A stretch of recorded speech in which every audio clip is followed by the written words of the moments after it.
can't think of any place I'd rather live than Asia in the 21st century. ASEAN in particular is changing so rapidly that it'll take scholars decades to know the real impact. Asia is not one homogeneous whole, rather it is an impossibly large, outrageous, diverse continent of countries and cultures. Asia's great strength is its greatest weakness. Its distinct peoples and unique viewpoints and values make the region dynamic, but its geographical, religious, linguistic, and historical divides also present many challenges. Traveling across Asia, I've seen villages grow from dirt roads to major cities in the blink of an eye. People are wealthier, healthier, and excited about the future, but there are many challenges ahead for Asia. –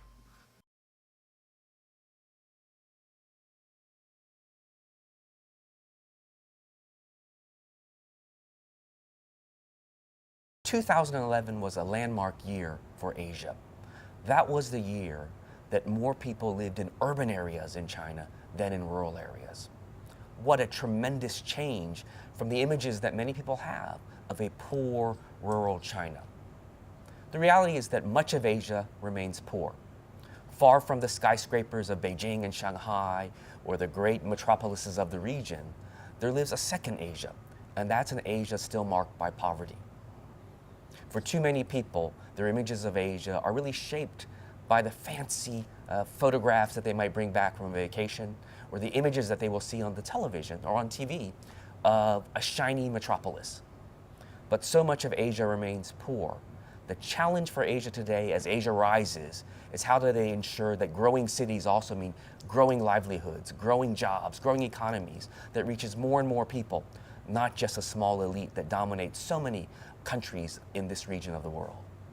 China, to its great credit, has really lifted millions out of poverty, and that's because they've freed up the marketplace. They've allowed people to invest, and they've allowed people to succeed. For so many countries in the region, like China, like Indonesia, like India, everyday challenges are holding them back. This means petty corruption. This means a bureaucracy that really doesn't pay attention to the needs of their people. You know, no country is perfect. You know, the United States, the European nations, they have their own challenges with regulation, with corruption. But Asia, more than any other region of the world, has really the opportunity now to address corruption, and in doing so, really continue to lift millions of more people out of poverty.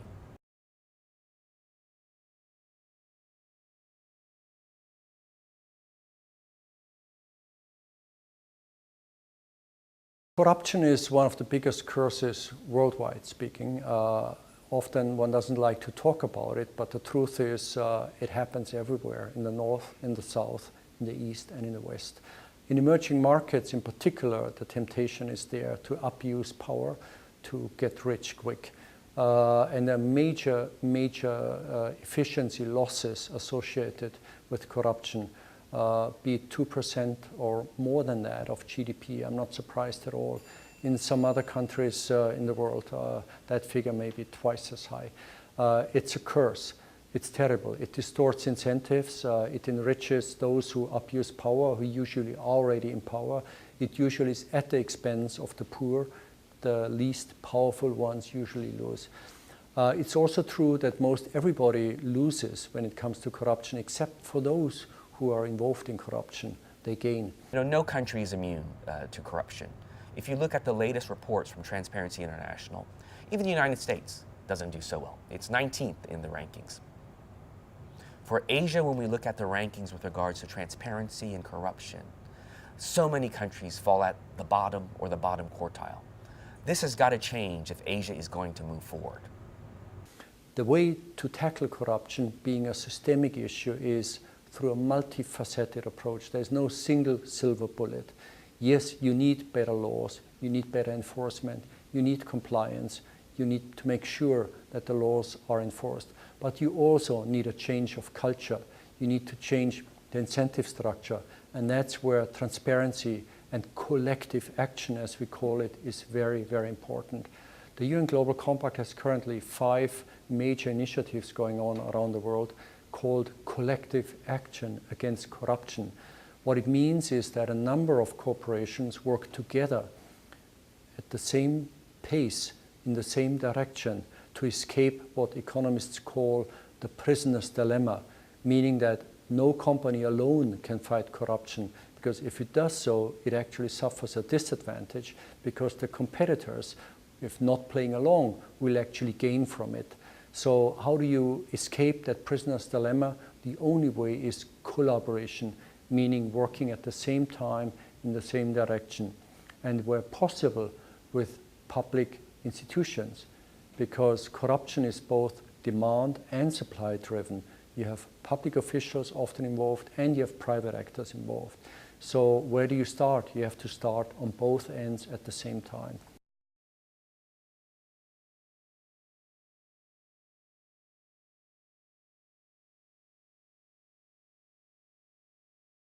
AEC countries need to is infrastructure improvement. Singapore, okay, but like Thailand, Indonesia, traffic jam is one of the issue, and some other countries, power generation is one of the issue. Those infrastructure has to be improved.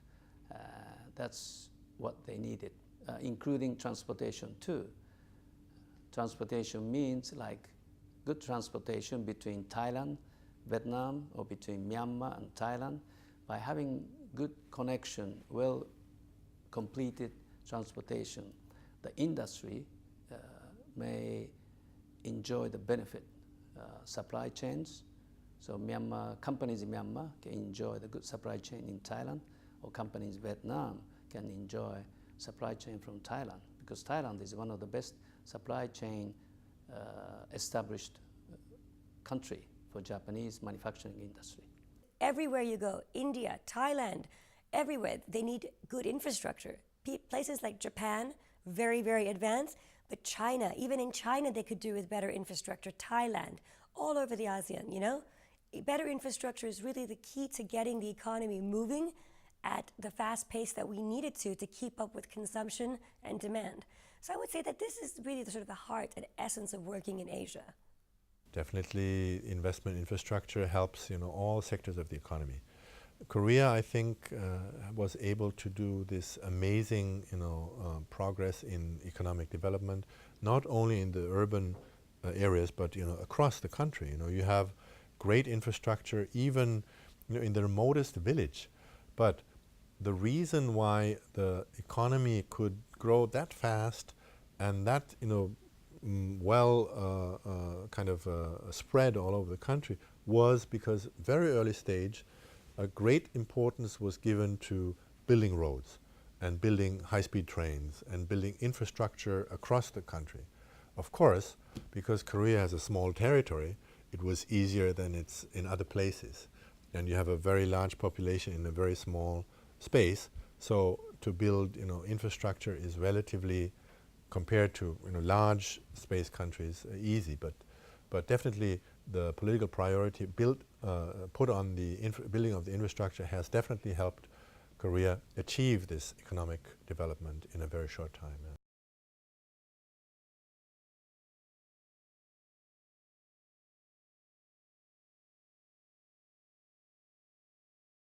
As Asia has grown economically, Asia sadly has also grown more polluted. From its use of coal polluting the skies to dirty beaches awash with garbage, this remains a critical challenge for Asian nations today. As Asia has grown more polluted, there's been more and more talk of green economies and green cities. Everyone wants a greener Asia, but it seems no one wants to pay for it. Cleaner energy means higher cost, is the reality. But how will that be accomplished without the commitment of business, of government, and civil society? My hope is that government, civil society, and business will come together to produce a greener Asia. But it's not going to be a near-term accomplishment. A greener Asia ultimately will be everyone's goal, but it's going to take time. Renewable energy. Everybody knows that clean energy technologies, renewable energy technologies, are needed globally and they're certainly needed in the United States and China because they're the two world's largest polluters. So how do you do this? You have to have mass scale to lower costs, and you have to have new technologies to help that, otherwise it's not affordable. So what is probably the highest priority for a country like China and the United States together? And ironically, most people wouldn't realize it, but the greatest area for collaboration between China and the United States is clean growth, renewable energy technologies, because both countries desperately need it, and they cannot succeed without the other. The U.S. has the technological strength to come out with the innovation. China has the scale in manufacturing to lower their costs. A real strong collaborative effort between the two would be commercially sensible for both and beneficial for both countries, but it needs a big political push. That's the reality of what needs to be done, and the potential is there. What is the reality in terms of what's happening? Lawsuits filed against each other, complaints about unfair competition, intellectual property rights, unfair subsidies. U.S. complains that China is unfairly subsidizing its producers of high efficiency batteries, wind turbine engines, solar energy cells. But the reality is, so does the United States. It has a lot of research grants and production grants for clean energy in here. And it should, because these are technologies which are risky, unproven. They need both high volume and research to be commercially viable, so they need to be subsidized for the good of everybody else. Yet, this has been turned into a protectionist war between the two countries. So this kind of seeing each other but not recognizing the interaction, and then not having the political will to sort of like reach understanding so both sides can benefit, this I think is going to be a big challenge for the coming years. Without paying attention to the impact on the environment, the degradation of the environment, you are creating social problems, migration, poverty, in some cases tensions and violence. So very divisive in the countries, in the societies. So we subscribe to the idea that we have to pursue sustainable growth, and that is whatever is being invested, you have to be very careful that you are not going to have a negative impact on your environment. Whatever is going to be an industry that you want to establish anywhere, you must be careful that the people around the area will have their say, will have their participation, will have their contribution.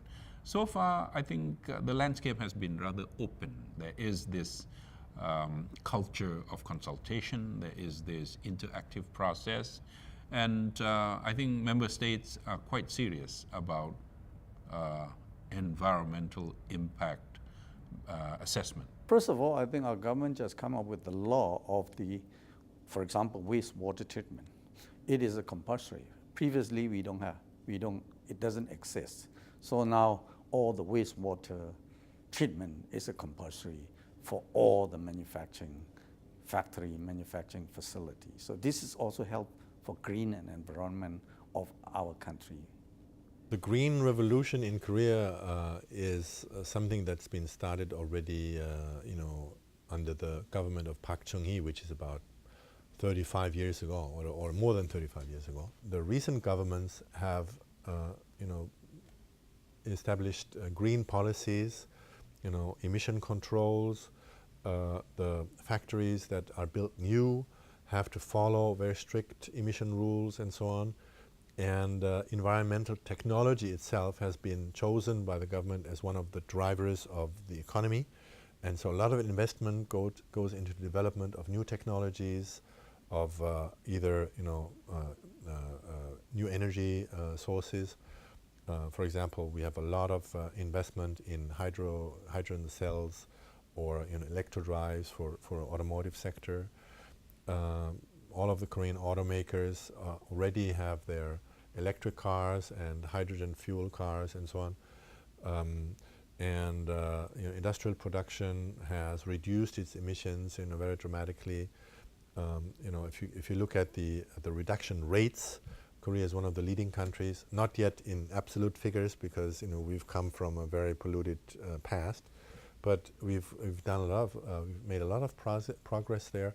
and it's a continuing policy. So that probably was also help in attracting the Global Climate Fund to Korea. And last year the decision was made for the Global Climate Fund, which is about, I don't know, an international fund with substantial investment from all the major countries, found its place in Incheon.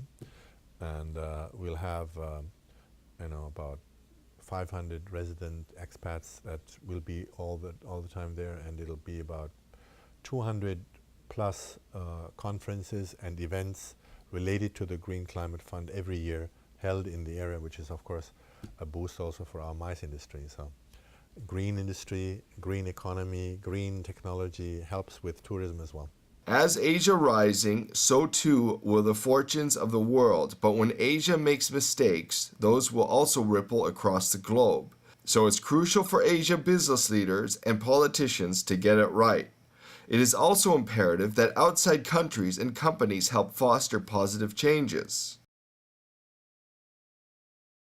Academics and authors, scientists and cultural mavens have their place. They quantify what the average person already innately knows. Asia is changing and it's affecting their lives. Economic growth creates winners and losers. A larger lifestyle generates a bigger environmental footprint, and our globalized world can kill local cultures.